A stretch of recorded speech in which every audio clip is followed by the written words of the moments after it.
तो आदाब, नमस्कार, गुड इवनिंग, सत श्रीकाल। एक बार फिर आप तमाम लोगों का स्वागत है क्राइम तक की कहानी के इस एपिसोड में। उम्मीद है पूरी फैमिली अच्छी होगी, अपना और अपनों का ख्याल रख रही होगी। ये कहानी है एक आर्मी मैन की और ये कहानी है एक लड़की की। वो आर्मी मैन जिसे उस लड़की से प्यार हो जाता है, दोनों एक दूसरे से प्यार करते हैं। 2 साल तक दोनों एक दूसरे के प्यार में डूबे रहते हैं, लेकिन 2 साल बाद पूरी ज़िंदगी अचानक दोनों की ही बदल जाती है। ये कहानी 28 अगस्त रात 8:30 बजे से शुरू होती है। नागपुर की रहने वाली ज्योत्सना प्रकाश, जिसकी उम्र करीब 30 साल, नागपुर शहर में ही एक ऑटोमोबाइल शोरूम में काम किया करती थी और अपनी एक दोस्त के साथ एक पीजी में रहा करती थी। 2 साल पहले ज्योत्सना की नागपुर में रहने के दौरान ही एक नौजवान से मुलाकात होती है और धीरे धीरे मुलाकात दोस्ती में बदलती और दोनों में प्यार हो जाता है। बाद में पता चलता है कि उस नौजवान का नाम है अजय वानखेड़े। अजय वानखेड़े इंडियन आर्मी में एक आर्मी मैन, और इत्तेफाक से नागालैंड में उसकी पोस्टिंग, और वो एक फार्मेसी डिपार्टमेंट में उसकी पोस्टिंग थी। आर्मी में भी मेडिकल, डॉक्टर, ये सारी चीज़ें होती। तो नागालैंड में पोस्टिंग थी। जब भी छुट्टी मिलती अजय वानखेड़े नागपुर आता और फिर ज्योत्सना और वो दोनों मिलते। जब वो नागालैंड में होता तो फ़ोन पे बातें होती लंबी लंबी। लेकिन ये सारी बातचीत का सिलसिला 28 अगस्त की रात अचानक टूट जाता है। 28 अगस्त यानी अक्टूबर का महीना है, लगभग 2-2.25 महीने पहले की बात है। रात के 8:30 बजे थे। ज्योत्सना तब अपनी रूममेट के साथ थी पीजी में। तभी उसके मोबाइल पे कॉल आता है। ये कॉल अजय वानखेड़े की माँ के मोबाइल के नंबर से आया था। अजय के साथ चूँकि इश्क था, प्यार था, दोस्ती थी, उसकी माँ का नंबर भी पता था, माँ के बारे में भी जानती थी। तो फ़ोन आता है। अजय उससे कहता है कि चलो आज मिलते हैं, कहीं बाहर डिनर करते हैं। ज्योत्सना तैयार, खुश, और क्या, क्योंकि उसे मालूम है कि अजय बहुत कम आता है, नागपुर छुट्टी मिलती नहीं है आर्मी में, तो वो अपनी ड्यूटी पर रहता है। तो अब वो आता है और उसके बाद ज्योत्सना को अपने साथ लेता है। एक ख़ास जगह पर उसने बुलाया था, एक पॉइंट था वहाँ पर, और फिर वहाँ जाने के बाद वो दोनों साथ होते हैं। उसके बाद रात बीतती है। 28 से 29 अगस्त हो गई, लेकिन रात वापस ज्योत्सना अपने घर नहीं लौटी, पीजी में। अब इधर इससे पहले भी ज्योत्सना कई बार बाहर गई, लेकिन लेट नाइट आ जाती थी क्योंकि सुबह उसे काम पे जाना होता था। लेकिन जब देर रात हो गई, 28 अगस्त को लौटी नहीं, तो उसकी दोस्त को फिक्र हुई। उसने ज्योत्सना के मोबाइल पे कॉल करना शुरू किया।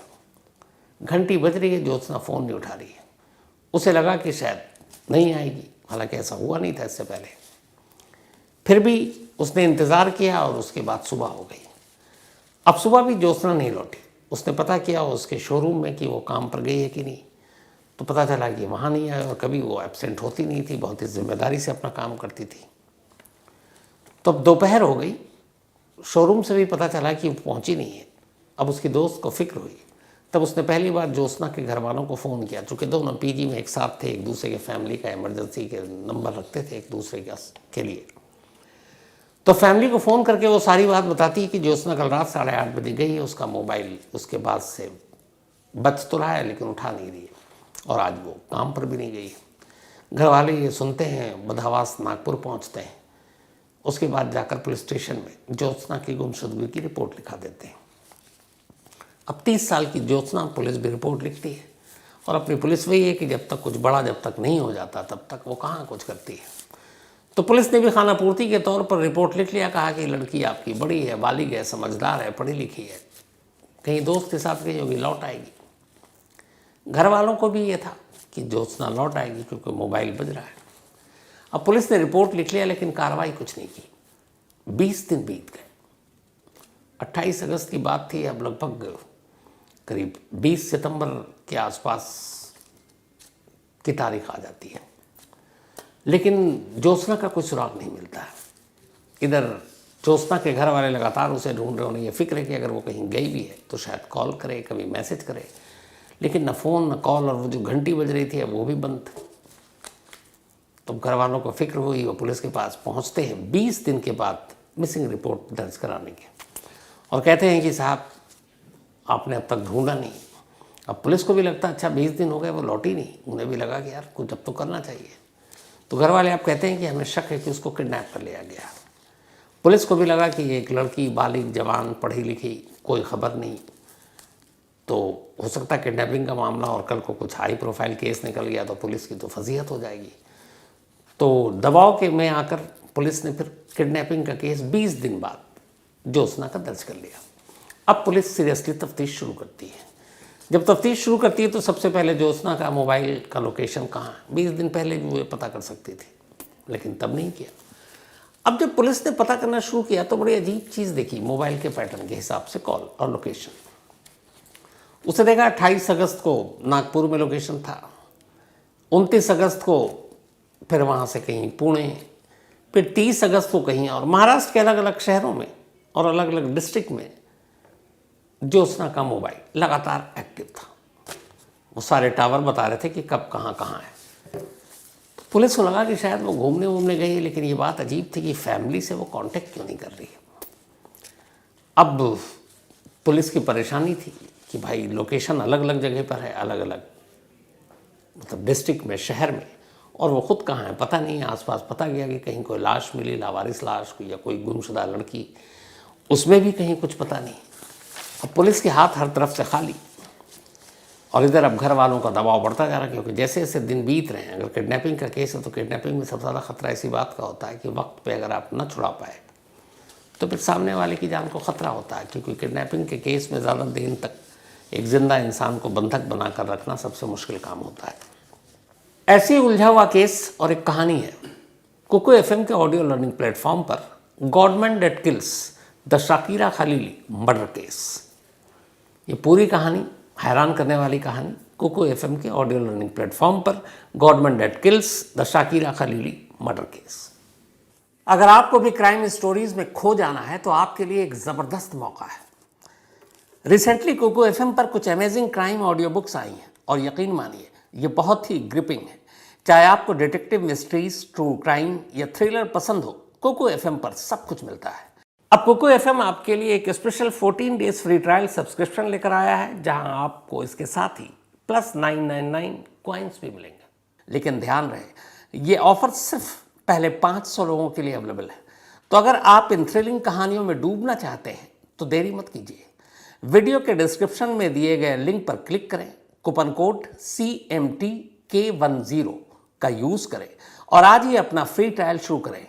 आपको 999 फ्री कॉइन्स मिलेंगे। अगर आप बिना मेरे कूपन कोड के अप्लाई करेंगे तो आपको सिर्फ 7 डेज का फ्री ट्रायल मिलेगा।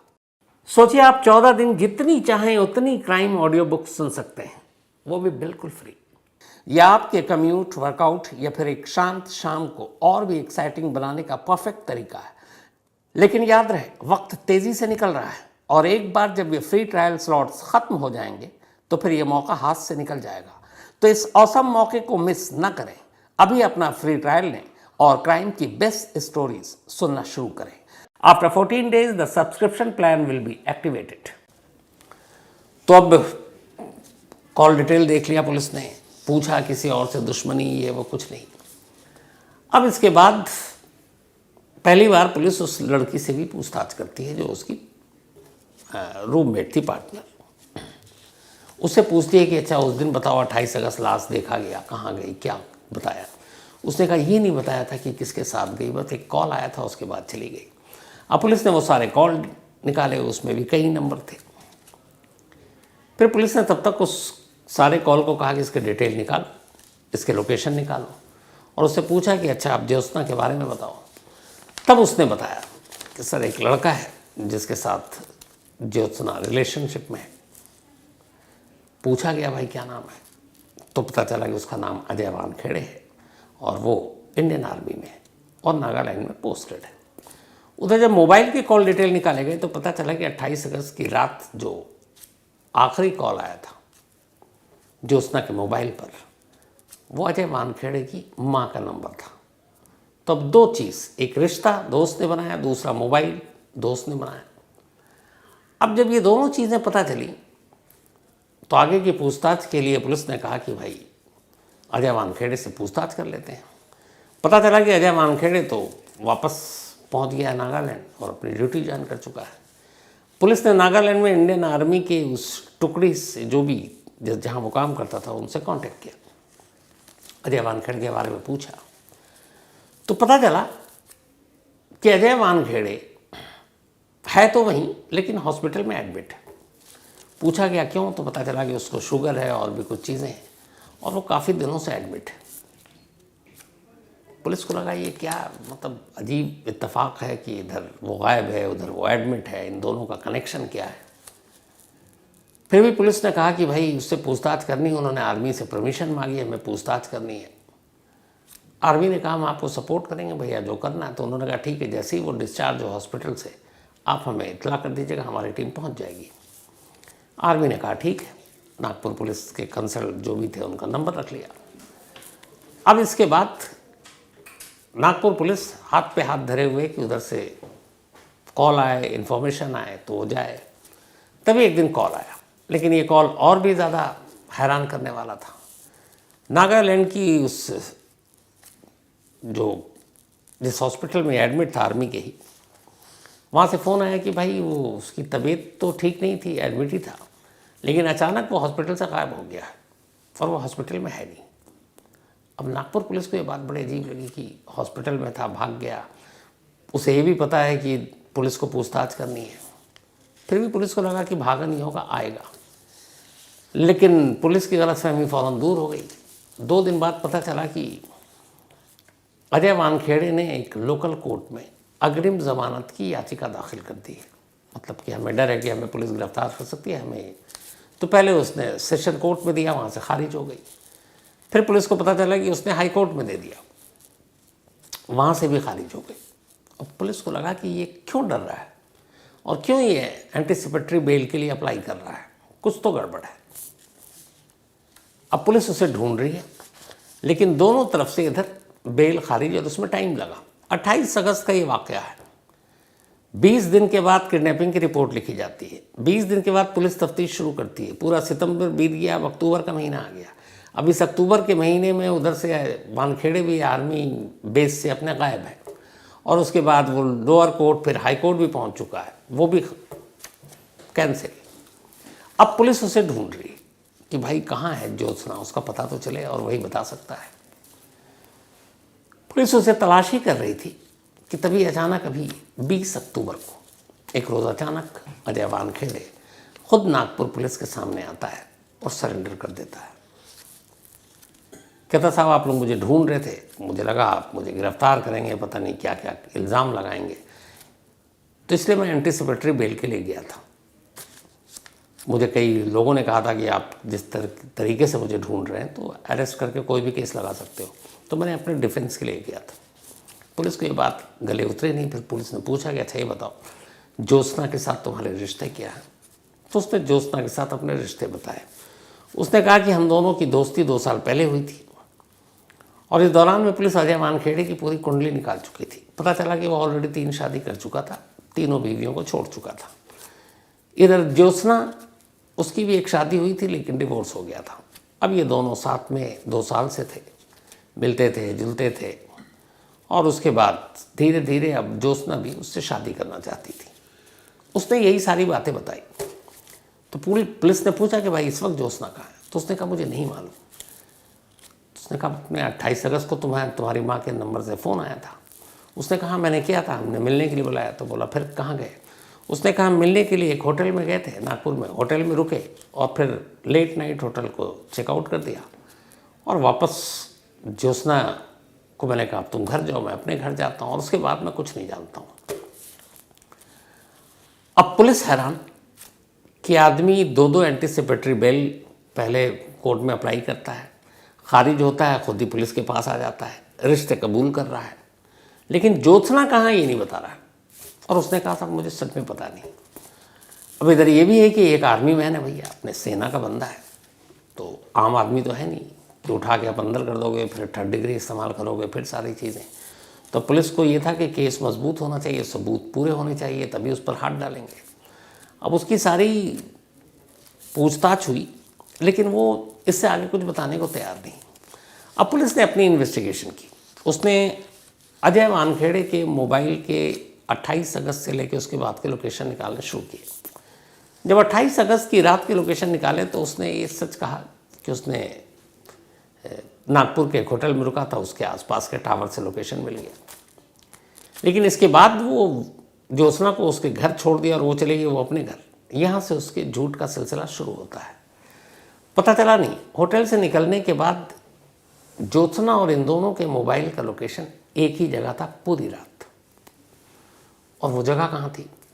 नागपुर के आउटस्कर्ट में एक ऐसे हाईवे पर जहाँ पे दोनों तरफ जंगल है। अब जंगल में दोनों रात को क्या कर रहे हैं? यहाँ से पुलिस का माथा ठनका, लेकिन इसके आगे और कोई सुराग नहीं मिल रहा है सिवाय लोकेशन के। अब इसके आगे की कहानी जानने के लिए पुलिस को किसी न किसी सूरत में अजय वानखेड़े से अब पूछताछ करना मजबूरी था। और ये भी कि अब भूल जाओ कि ये आर्मी मैन है, एक आम सस्पिशियस सस्पेक्टेड संदिग्ध इंसान के तौर पर उससे पूछताछ करनी है। पुलिस ने खेल खेला, बताया कि देखो यार, तुम्हारा ये जो लोकेशन है ना 28 अगस्त की कहानी, आधी तुम सच बोल रहे हो आधी झूठ बोल रहे हो। तुम होटल तक गए वो भी बात सही है, उसके बाद लेकिन तुमने ज्योत्सना को घर नहीं छोड़ा और ज्योत्सना घर नहीं गई, बल्कि तुम दोनों एक साथ थे और तुम्हारा लोकेशन इसी शहर के आगे एक जंगल में हाईवे पर जाकर मिलता है। आखिरी ट्रेस वहीं हुआ है। और उसके बाद फिर जो ज्योत्सना के मोबाइल का लोकेशन है वो अलग अलग शहर दिखा रहा नेक्स्ट डे से अगले 2-3 दिनों तक। तो उसने कहा नहीं, मैं तो 2-3 दिनों तक इन शहरों में नहीं था, आप चाहें तो मेरा मोबाइल दिखा देख लीजिए। और पता चला कि वाकई वो 29 अगस्त को उसका लोकेशन 29 के बाद 30 से नागालैंड था। वो अपने बेस में लौट चुका था। वहाँ पूछा गया तो पता चला हाँ भाई ये तो यही है। तो अब इधर एक लोकेशन ज्योत्सना का दिखा रहा है जो पुणे दिखा रहा है, महाराष्ट्र के और डिस्ट्रिक्ट दिखा रहा है, और कुछ एमपी के बॉर्डर के आसपास का भी दिखा रहा है, और इधर इसका लोकेशन जो है वो तो दिखा रहा है सीधे नागालैंड जहाँ पे इसकी पोस्टिंग है। अब पुलिस को एक गुत्थी समझ में नहीं आई, लेकिन ये है कि इसके अलावा और कोई सस्पिशियस नहीं। जो कॉल डिटेल रिकॉर्ड था उसमें भी निकाला, इनके अलावा लास्ट कॉल किसी का नहीं, इससे पहले का कोई नहीं, मतलब शक के दायरे में कोई अभी तक है ही नहीं। तो एक ही बंदा है और उसी से अब सच उगलना है, उगलवाना है, और वो भी उसी के ज़रिए, क्योंकि आपके पास और कोई प्रूफ सबूत है ही नहीं। अब उसी से सारे सबूत को ज़िंदा करना, पैदा करना है। तो पुलिस ने उससे फिर अपने तरीके से पूछताछ की और उसे बताया कि देखो हमारे पास सारे एविडेंस आ गए हैं और वो सब तुम्हारे खिलाफ है। अब तुम्हारा कोर्ट मार्शल तो अलग होगा, इधर हमारे इंडियन लॉ के हिसाब से एक जो मर्डर या किडनैपिंग दोनों में से कुछ है, वो तुम अंदर जाओगे। आखिरकार बड़ी मुश्किल के बाद ये आर्मी मैन टूटता है और पुलिस से कहता है जब ऐसे ही है तो चलो मेरे साथ। इसके बाद वो 21 अक्टूबर को पुलिस टीम को लेकर अपने साथ उसी नागपुर के आउटस्कर्ट में ले जाता है एक हाईवे पर। उस हाईवे के करीब गाड़ी रोकी जाती है, वहाँ से पुलिस टीम के साथ वो पैदल चलता है, जंगल के अंदर जाता है और एक जगह जाकर इधर उधर देखता है। और फिर एक जंगल के एरिया में अमूमन मिट्टी और बाकी चीज़ें होती हैं, पौधे होते हैं, कांटे होते हैं। वहाँ एक छोटा सा ज़मीन के ऊपर एक सीमेंटेड प्लेस थी, उसके ऊपर ऐसा लगता था जैसे किसी ने सीमेंट से कुछ बना दिया है। वहाँ रुकता और पुलिस को इशारा करता है, कहता है इसी सीमेंट के नीचे ज्योत्सना है। अब पुलिस उसे लगा ज्योत्सना कहीं है जो कुछ और कहानी सुनाएगा, लेकिन वो कह रहा है सीमेंट के नीचे। फौरन बुलाया गया, सीमेंट खोदा गया, वहाँ ज़मीन खोदी गई और अंदर से कंकाल मिलता है। उस कंकाल के साथ जो कुछ चीज़ें मिली, ज्योत्सना के भाई और घर वालों ने फौरन पहचान लिया वो कंकाल ज्योत्सना का था। ज्योत्सना अब जिंदा ही नहीं थी बल्कि उसका कत्ल हो चुका था और कातिल खुद उस जगह तक लेकर आया था पुलिस को जहाँ उसने लाश दफनाई। अब पुलिस ने कहा कि जब तुमने लाश दिलवाही दी, ढूंढवाही दी, तो अब आगे और पीछे की कहानी भी बता दो। तब फिर अजय वानखेड़े ने कहानी सुनाई। उसने कहा कि 2 साल से हम इश्क में थे, लेकिन मुझे शादी नहीं करनी थी, पर 2 साल के बाद अब ज्योत्सना मुझे लगातार शादी के लिए दबाव डाल रही थी और पहले मैं टालता रहा, लेकिन अब उसने मुझे धमकियां देनी शुरू कर दी। अमूमन ऐसे केस में यही होता है। तो मैं तंग आ गया। फिर मैंने तय किया कि इससे छुटकारा पाने का एक ही तरीका, क्योंकि फिर उसने ये भी कहा था कि तुम्हारे आर्मी के सीनियर अफसरों को तुम्हारी शिकायत कर देंगे और बताएंगे तुमने मेरे साथ चीट किया और भी सारी चीज़ें। तो वो घबरा गया। उसने कहा अब इससे छुटकारा पानी है। और इत्तेफाक से एक आर्मी मैन और एक आशिक होने के साथ साथ वो फिल्में भी देखता था। और पता नहीं ये दृश्यम फिल्में कितने लोगों को ये आइडिया दे गया। उसने इत्तेफाक से, खुशनसीबी बदनसीबी से दृश्यम फिल्म भी देख रखी थी, दोनों। वहीं से उसको आइडिया आया और उसने कहा कि चलो 28 अगस्त को फ़ोन किया, होटल में ले गया, वहाँ कुछ देर रुका, फिर कहता है थोड़ा घूम कर आते हैं। वो भी खुश कि चलो गाड़ी में घूम कर आते हैं थोड़ा शहर। आगे एक नाका था टोल, वहाँ से उसने एक कोल्ड ड्रिंक लिया, नशीली दवा पहले से रखे हुआ था, उस कोल्ड ड्रिंक में नशीली दवा मिलाई, ज्योत्सना को पिला दी। नाका पार करने के बाद धीरे धीरे ज्योत्सना बेहोश हो गई। उसके बाद उसने एक सुनसान जगह चुना, गाड़ी रोकी, सड़क के किनारे उतार कर, और फिर बेहोश ज्योत्सना को पहले गाड़ी में ही उसका गला घोंटा। जब उसे यकीन हो गया कि मर गई तो फिर वो उसकी लाश को लेकर अपने कंधे पर रखकर जंगल के अंदर जाता है। लाश रखता है, वापस आता है, गाड़ी में बाकी सारा सामान इंतज़ाम पहले से था। डिग्गी से वो सीमेंट निकालता है, सीमेंट भी लेकर आया था, फावड़ा भी लेकर आया था, ये सारी चीज़ों से गड्ढा करता है।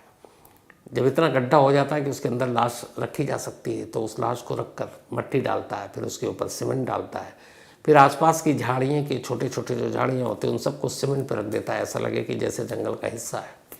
और ये सब करने के बाद वो वहाँ से लौटता है और नेक्स्ट डे मॉर्निंग में सीधे नागालैंड के लिए निकल पड़ता है। और नागालैंड जाते ही सीधे हॉस्पिटल में एडमिट हो जाता है कि मेरी तबीयत ख़राब है और मुझे 2 दिन से बहुत ज़्यादा शुगर। एक तो दहशत, डर, चोर, एक क्राइम किया है। लेकिन मकसद ये था कि जब ये क्राइम हो और जब पता चले, जब लाश निकले, सच्चाई सामने आए, तब वो दिखा सके कि वो नागालैंड में था और बीमार था और हॉस्पिटल में एडमिट था, तो सारे सबूत उसके हक में जाएंगे। दूसरा दृश्यम से उसने ये जो आइडिया लिया, जब ये सब कुछ कर लिया उसने, तो उसके बाद ज्योत्सना का मोबाइल उसने अपने पास रखा और ज्योत्सना के उस मोबाइल को लेकर वो फिर लौटा। और नाका और टोल के पास अमूमन गाड़ियाँ रुकती हैं, टोल जब आप कटाते हैं तो वहाँ उसने गाड़ी रोकी, गाड़ी रोककर थोड़ी देर इंतज़ार किया। फिर उसने उन ट्रकों की तरफ ध्यान दिया जो ट्रक लंबी लंबी दूरी पर जाते हैं, पता चल जाता है सामान लोडेड है। फिर उसने ऐसी एक नेशनल परमिट वाले ट्रक को देखा जो टोल पे खड़ा था। वो चुपचाप से ट्रक के पीछे गया, रात का अंधेरा था, मोबाइल को साइलेंट मोड पे डाला जो ज्योत्सना के, और उस ट्रक के अंदर उस मोबाइल को फेंक दिया। अब जहाँ जहाँ ट्रक, वहाँ वहाँ मोबाइल का लोकेशन।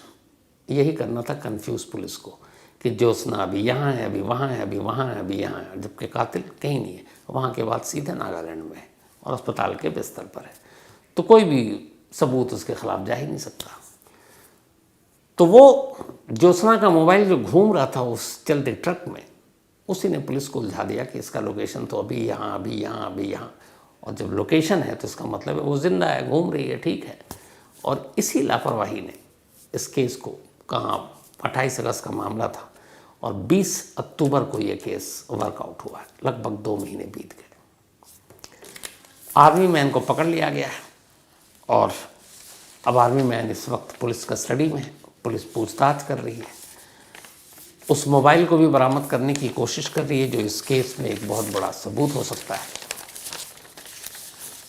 और अब ये मामला फिर कोर्ट में जाएगा। तो कई बार ये देखा गया है क्राइम वर्ल्ड में, जुर्म की दुनिया में, या वैसे भी हमारी आपकी दुनिया में, कि जो क्राइम होता है उसके लिए ज़रूरी नहीं इंसान होना सिर्फ काफ़ी है। फिर वो पुलिसमैन हो, आर्मी में हो, कोई भी हो, किसी भी पेशे में, क्योंकि हर इंसान जो वर्दीधारी भी होता है उसके अंदर भी एक सीना है, एक दिल है, वैसे ही रगों में खून है, वैसे ही सोच है, सब कुछ वैसे ही होता है। तो इसलिए क्राइम कब कौन कहाँ कर जाए प्रेडिक्ट करना सबसे मुश्किल काम होता है। और सबसे अजीब बात, हैरानी की है कि पता नहीं ये दृश्यम फिल्म को कब की कब आ गई, लेकिन अब भी कम से कम दर्जन भर से ज़्यादा ऐसे क्राइम तो सिर्फ इस फिल्म से इंस्पायर होकर लोगों ने कर डाले हैं। और अभी पता नहीं दृश्यम 3 भी आ रहा है, उसके बाद पता नहीं क्या होगा। खैर, कहानी में आज इतना ही, लेकिन कहानी ख़त्म करूँ उससे पहले वही अपना सिलसिला। आज मनोज कुमार गुप्ता, इनका बर्थडे है, तो हैप्पी बर्थडे मनोज भाई। थैंक यू सो मच आपके इस प्यार और मेल के लिए। कुमुद, इनका भी आज जन्मदिन है, तो हैप्पी बर्थडे कुमुद, आप हमेशा अच्छे रहें। भेजा रोशन ने है। इसके अलावा ललिता जी हैप्पी बर्थडे। और ये रोहन की मम्मी हैं, तो हैप्पी बर्थडे ललिता जी। साथ ही अभिषेक त्रिपाठी, इनका भी आज जन्मदिन है, हैप्पी बर्थडे अभिषेक जी। और ये भेजा है नरेश ने। इसके अलावा अरुण गोस्वामी, इनका भी आज बर्थडे है, तो हैप्पी बर्थडे गोस्वामी साहब। और ये भेजा है शैलजा ने। साथ ही राहुल कुमार, इनका भी आज जन्मदिन है, हैप्पी बर्थडे राहुल। और ये भेजा है अनिकेत ने। याद रहे, वक्त तेज़ी से निकल रहा है और एक बार जब ये फ्री ट्रायल स्लॉट्स ख़त्म हो जाएंगे तो फिर ये मौका हाथ से निकल जाएगा। तो इस औसम मौके को मिस न करें। अभी अपना फ्री ट्रायल लें और क्राइम की बेस्ट स्टोरीज सुनना शुरू करें। After 10 days the subscription plan will be activated. तो कहानी में आज इतना ही। अब आपसे मुलाकात होगी कल रात 9 बजे किसी नई कहानी के साथ। तब तक अपना और अपनों का ख्याल रखिएगा। Thank you very much.